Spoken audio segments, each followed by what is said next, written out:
What's up YouTube, Omar here, and I had to wear my Huskies hat for this video because what a game it was on Saturday. Today, it is Monday morning. Happy Labor Day to everyone out there.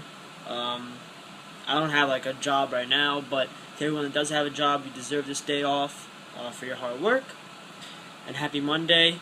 Happy last Monday without Monday Night Football. And we just finished the last weekend without NFL football. But let's get to it.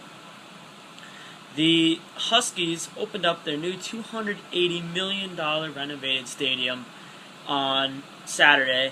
And, you know, I was confident that we were going to win. I said on YouTube we were going to win a close game. But I had no idea what we were in for. Oh my God.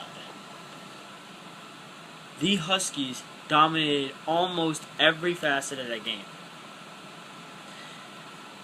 Keith Price. Let me start with the quarter. I'm going to break it down by position. Let's start with Keith Price. Keith Price came out and threw a terrible pick on the first pass of the season that he threw.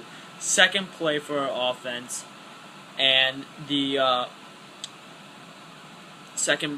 first drive. Horrible pick. Threw a pick. First play, I mean, that doesn't happen much. But what happened after that? He went off. I believe the numbers are 23 of 32, 324 yards or something like that, 323 yards, 2 touchdowns, and a pick. He looked awesome. The best thing that really made me feel good about him was that he was moving around in the pocket, outside the pocket, better than he has in the recent past because of injuries in the past, 1.5 seasons, if you will. Let's break running back. Gotta be the most exciting position for me. Beautiful day from Bishop Sankey. I believe he had 25 carries for $160 something, and 2 scores. Oh, the hat is crooked. I was wondering if the hat was crooked. That's what I'm looking at. Anyway, I'll leave the hat here for now. But yeah, 25 carries, 160-something yards for Sankey and 2 scores. Dwayne Washington looked good in his time. Hold on. I had to sneeze. Dwayne Washington looked good in his carries on the field. It was good to see Deontay Cooper finally get back to the field, and maybe even his first actual game, I think it might be, after 3 straight ACL surgeries. If you don't know that story, you should search it up. Deontay Cooper, truly an inspiration. Coming back from not 1, not 2, but 3 straight years where he was out for the year with an ACL injury, and persevered and got in the game finally. And Jesse Callier only had 1 carry, but that was fine. Also, Keith Price, as I said, looked a little bit better running. Wide receiver, we are deep. That's the first thing I have to say. I'm just going to combine wide receiver and tight end. We are so deep in a wide receiver and tight end category. Casey Williams is Casey Williams. He's a deep threat. He's bigger than everyone else. He is a problem for defenses. A problem. Not cheering up. Jeez. Sucks. Oh, allergies, man. Allergies. Oh, man. But yeah, as I said, I'm trying to persevere through that video. Look at my eyes, dude. Tim Tebow. I mean, not Tim Tebow. See, this is crazy. Casey Williams. Casey Williams is the same receiver that we saw. He got a slow start to the game, but, caught on and got involved in the offense. Standout for me, one of the standouts, John Ross. True freshman receiver, kind of a slot guy, quick guy, returner kind of guy. He had our first 3 catches of the game, and he's just a jitterbug. I mean, he's got speed. He's got everything. He can become a really good receiver in this offense the next couple of years. And don't forget about my boy, my absolute boy, Jadon Mickens, who had a great game. Very similar, John Ross and Jadon Mickens. Mickens had a great game on the screen passes, showing the speed, showing the elusiveness. Don't forget about Josh Perkins with his touchdown catch. He was the tight end, replacing Austin Seferian-Jenkins, who we didn't even have for this game, and he's an All-American first-teamer. I mean, this is just a deep receiving core, and Keith Price is going to have no problem distributing the ball. As long as he gets it there, We got this talent all over the place for Keith Price to be able to work with on offense. The offensive line, another shining gold star to them. They gave up 1 sack. Of course, their run blocking was pretty good. I mean, a lot of it is Sankey making the moves and the balance and the cuts, but they did a great job run blocking. They did a great job pass blocking, only gave up the 1 sack. Limited pressure on Keith Price, much less pressure than we saw in most games last year. And I think it's really because of this new up-tempo offense that Sarkisian's brought in. It really helps the offensive line because they're facing a more tired defensive line, and it's easier. And plus, they're guys that can stay in shape and move quickly because they're maybe not as big as some other offensive lines. Who else? Who else do I have to get to?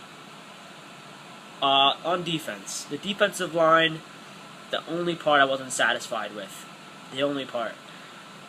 In the run game, they did okay in the run game. They're making sure that their gap is covered, but gotta work on getting off your blocks, especially Big Danny Shelton. Big Danny Shelton in the middle, nose tackle, 330-something pounds. He's got to be able to get off blocks and make just his size a presence in the offensive backfield, or they would call a yard deep. He's got to be a yard deep off the block and make his presence felt. He's big enough. He's good enough. He's got to make his presence felt. Pass rush just wasn't. That's the only thing that I'm really not happy with in this whole entire game. Every single little piece of the game, the only thing I am not happy with is the pass rush.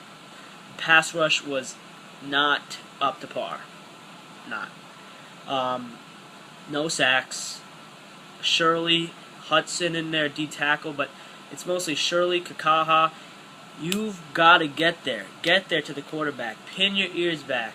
A lot of this was a lot of the game. The Huskies were stopping their running back, Boise State's running back, Jay Ajayi, or whatever his name is, 2, 3, 4 yard gains, and it was becoming 3rd and 2, 3rd and 3. Maybe there wasn't many obvious passing downs, but still, 0 sacks is unacceptable against any team.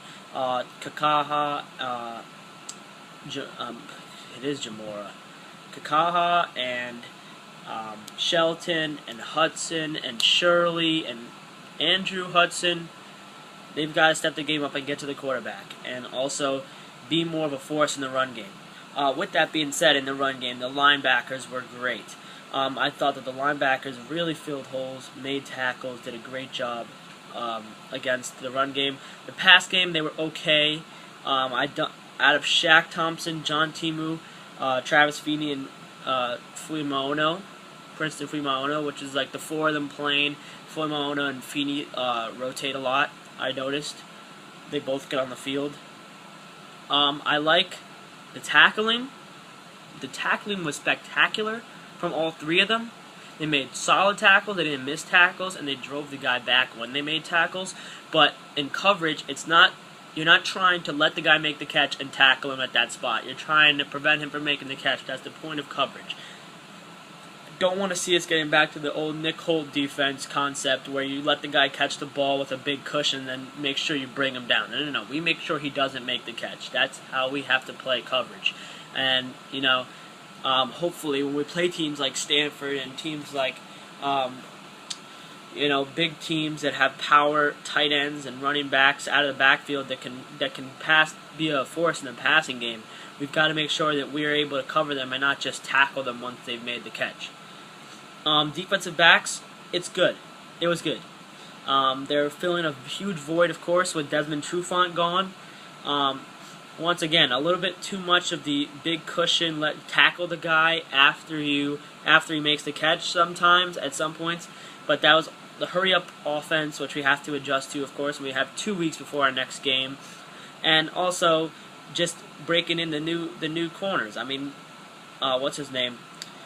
We had Sean Parker at safety, and that's the leader of basically our whole entire defense. But other than that, we had who did we have at corner?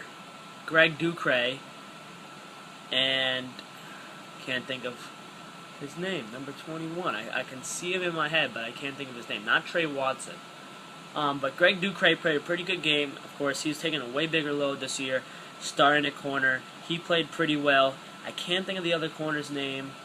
Not Trey Watson.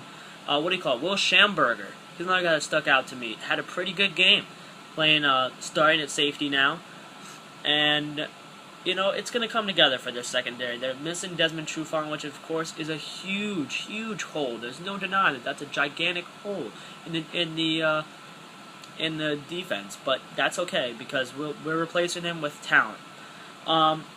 Special teams, as far as everything on special teams goes, went pretty well. Cameron Van Winkle, the true freshman kicker, looked pretty good on his kickoffs. Most of them were touchbacks, I believe. When they weren't touchbacks, we had good coverage. I'd like to see a little bit better blocking and bigger returns for Ross and Williams, Casey Williams that is, John Ross, because I know they're athletic and I know that if they get the blocks, they can make things happen on their returns and eventually hit pay dirt at some point. Great block field goal by Danny Shelton early on that really helped us when they were about to take the 3-0 lead. I mean, they're about to take a 7-3. We were up by 7. We were up by 7 at that point, but that was a great play by Shelton to block that field goal. Punts were good. Kicks were just looking good, and that's mostly this is an A game for me, maybe an A minus. We won 38-6 against a ranked team, and we were unranked coming into the game. So we proved ourselves. We opened up the new stadium just as the fans and everyone deserved it to be opened up, and hopefully we can continue this type of play and improve the things such as defensive line play and pass coverage. And all things like that. We have 2 weeks before our next game against Illinois. We have Illinois, who's an okay team, and then we have Idaho State, who's a bad team, to prepare for Pac-12 play. So we basically have 4 weeks to prepare for Pac-12 play.